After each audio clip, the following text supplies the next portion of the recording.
Opinions suck.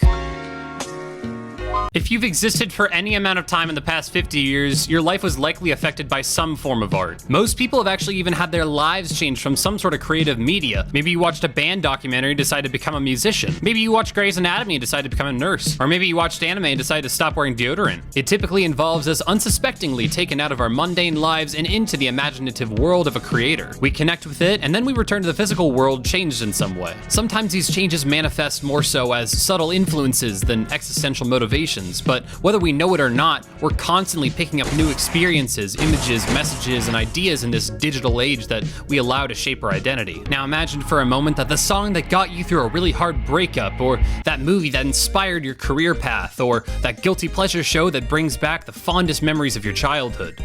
Imagine someone you know encounters this art for the first time. Now imagine they hate it. And I mean they really hate it, and they let you know exactly why they don't like it in excruciating detail. When this happens, it kind of feels like a part of you dies. You can never return to that art in the same way because it's ruined. You hear their criticisms in your head as you try to rekindle that experience, but it will never be the same.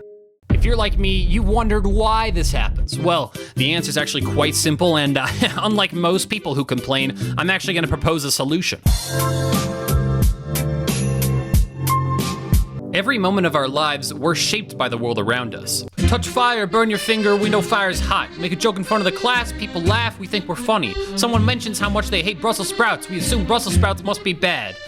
You see, when we hear someone firmly state an opinion, and we hear it justified by those who we respect, that opinion has a tendency to actually become our opinion. Or maybe we hear an opinion from someone we dislike. We seek out the opposition of that opinion, then we assimilate the opposition of that opinion into one of our own opinions. See, opinions have the potential to simply just be a preference, something that you've decidedly favored but was liable to change or strengthen as we grow as individuals. But the culture of today has pressured us into forming really strong opinions about almost everything and allowing them to define us, to even shape our identity. So when people disagree with our opinions, we take it personally. After all, they're disagreeing with something that we have allowed to form part of our identity.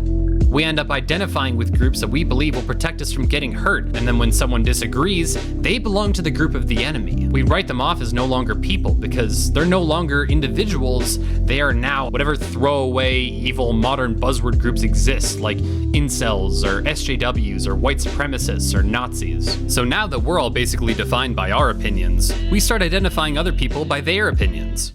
We are fan of country music. May we burn her!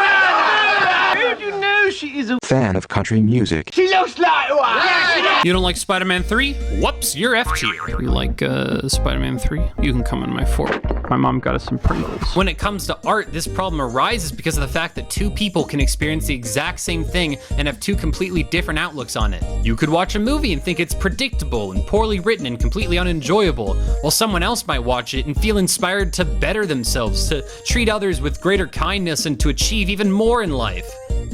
It's like two people looking at a cloud together and they keep on arguing about, no, it looks like a giraffe. And then they're like, no, it looks like a upside down spaceship. Neither of them are wrong because their perception of the same thing just happens to be different. So when you're criticizing something, it's important to be respectful and open-minded and even empathetic to how other people could see it, as opposed to actively going out and attacking things that bring people joy. It just seems so cruel and unnecessary.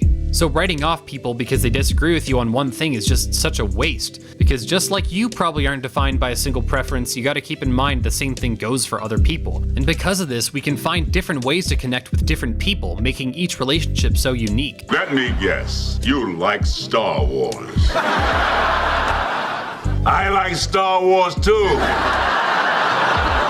There are near infinite combinations for human beings, and that's what makes everyone so special. The original Star Wars trilogy is great because everyone is their own person. The movie would have been terrible and boring if everyone was just Han Solo. No one would ever get pushed to be different or change for the better. Everyone would just lean back in chairs and stroke the wall. And all the interpersonal relationships are special because each person is different. Han and Leia both connect because they're strong-willed individuals. Leia and Luke get along because they're both seeking to make a positive difference and help others. And Han and Luke get along because they both want excitement and adventure in their lives.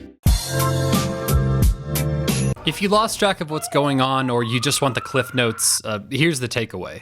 Don't let yourself be defined by your opinions. Your opinions will change hundreds of times in your life and in the lives of others, so they're not really worth ruining relationships over. Some of my best friends and I disagree on almost everything, but bonding over the things that we have in common is what makes the relationship worth it. And art impacts people in different ways and to different extents. So be respectful of how other people feel about something, even if you don't agree with them. Because you don't know how much joy that thing might have brought them, and it would be a shame to take that away. I hope you enjoyed, and as always, have a good one.